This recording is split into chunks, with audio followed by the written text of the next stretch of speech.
नमस्कार विद्यार्थी मित्रांनो, आजच्या व्हिडिओमध्ये आज आपण एक ठराविक मुद्दल दिली जाते आणि दाम दुप्पट दाम तिप्पट या प्रकारची उदाहरणे येत असतात. तर ती सहज व सोप्या पद्धतीने कशी सोडवायची ते आजच्या व्हिडिओच्या माध्यमातून समजावून घेणार आहोत.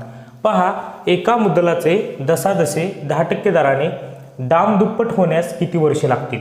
तर आता हे उदाहरण सहज व सोप्या पद्धतीने कसं सोडू शकतो, तर त्यासाठी काय करायचं आहे, तुम्हाला हे सूत्र पाठ करून ठेवायचं आहे. NR बरोबर पट वजा 1 पट वजा 1 गुणिले 100 पट वजा 1 गुणिले 100. तर हे सूत्र तुम्हाला पाठच ठेवायचं आहे. तर पहा, N म्हणजे काय, नंबर ऑफ इयर, वर्ष काढायचे आहेत आपल्याला, ठीक आहे, गुणिले रेट. किती दिलेला आहे रेट, तर रेट दिलेला आहे 10%. रेटच्या जागी 10% लिहून घेतलं. पट काय सांगितलेलं आहे, दाम दुप्पट, त्यामुळे 2 वजा 1 करायचं आणि गुणिले 100. तर अगोदर कंस सोडवायचा, 2 मधून 1 गेला 1 गुणिले हे 100 आणि छेदामध्ये हे गुणाकारात आहे 10, ते भागाकारामध्ये येतील, इथे Nच राहील. 1 शून्यला 1 शून्य गेला, 10 एके 10. तर नंबर ऑफ इयर 10 एके 10 किती येणार आहे, 10 वर्ष, ठीक आहे. तर अगदी सहज व सोप्या पद्धतीने आपण वर्ष काढू शकतो.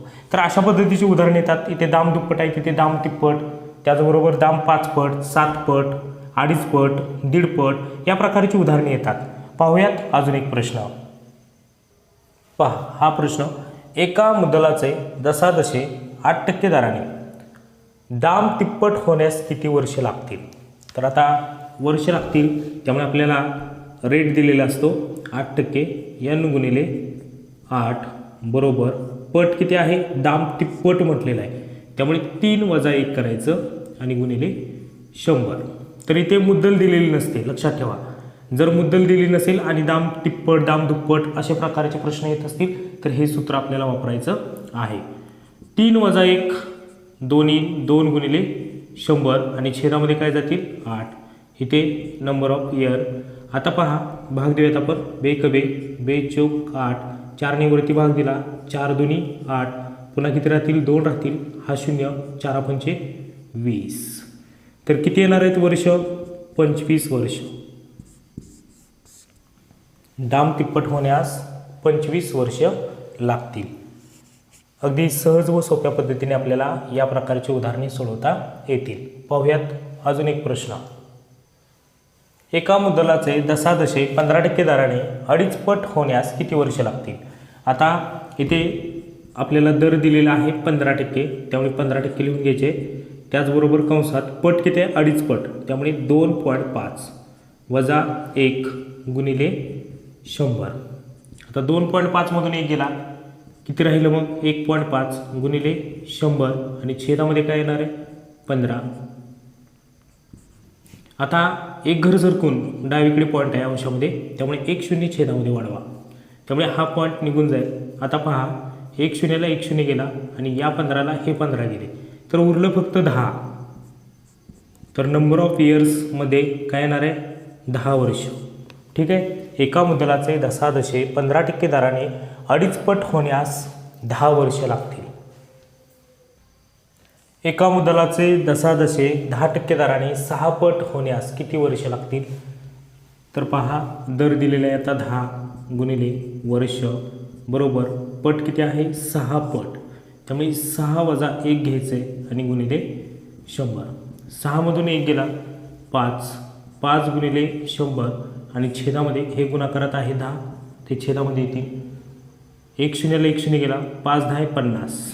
नंबर ऑफ इयर्स बरोबर किती येणार आहे, तर 10 वर्ष. तर अशा पद्धतीने आपल्याला अगदी कमी वेळेमध्ये प्रश्न सोडवता येईल. आपण काय करतो, तर 6 पट दाम तिप्पट दाम दुप्पट म्हटलं की तो प्रश्न तसाच ठेवतो. तर हा प्रश्न अगदी सहज व सोप्या पद्धतीने सोडवता येईल. आता आपल्याला इथे वर्ष विचारलेले, आता आपण इथे काय करूयात, दर काढूयात. एक रक्कम सरळ व्याजाने 12.5 वर्षात तिप्पट होते, तर व्याजाचा दर किती. आता तेच सूत्र वापरायचं आहे तुम्हाला. NR बरोबर पट वजा 1 गुणिले 100 आता n वर्ष किती दिलेले आहेत? 12.5 वर्ष. आता वर्ष दिलेले आहेत आणि तुम्हाला दर काढायचा आहे. अगोदर आपण काय केलं? वर्ष काढलं आणि दर दिलेला होता. आता तसं नाही, आता आपल्याला वर्ष दिलेलं आहे.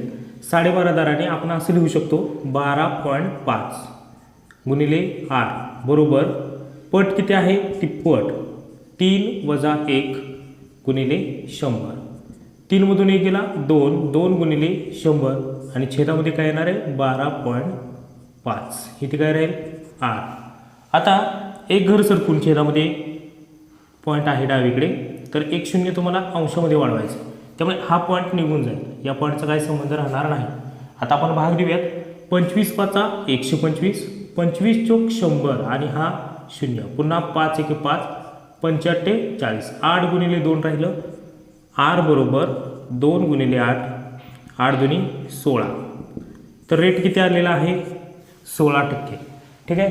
तर अशा पद्धतीने आपल्याला एकाच सूत्राद्वारे, याच सूत्राद्वारे तुम्हाला हे प्रश्न सोडवता येतील. एक रक्कम सरळ व्याजाने 10% झालेला आहे. या ठिकाणी 10 वर्षात म्हणायचं आहे. 10 वर्षात दुप्पट होते तर व्याजाचा दर किती? तर पहा, या ठिकाणी वर्ष दिलेले आहेत 10 गुणिले r बरोबर पट किती आहे? दुप्पट 2 वजा 1 गुणिले 100. 2 वजा 1 1 गुणिले 100 आणि छेदामध्ये हे 10 जातील. इथे राहिला दर 10 1 10 आणि हा 0. रेट बरोबर किती आला? 10%. तर अशा पद्धतीने आपल्याला हा प्रश्न सोडवता येईल. कोणताही प्रश्न येऊ द्यात, दाम दुप्पट, दाम तिप्पट, 5 पट, 6 पट, 1.5 पट, 2 पट, 2.5 पट, तुम्हाला याच सूत्राचा वापर करायचा आहे. जर तुम्हाला हा व्हिडिओ आवडला असेल तर व्हिडिओला लाईक करा, सोबतच आपल्या चॅनलला सबस्क्राईब करा. भेटूया पुढील व्हिडिओमध्ये नवीन ट्रिक्ससह. धन्यवाद.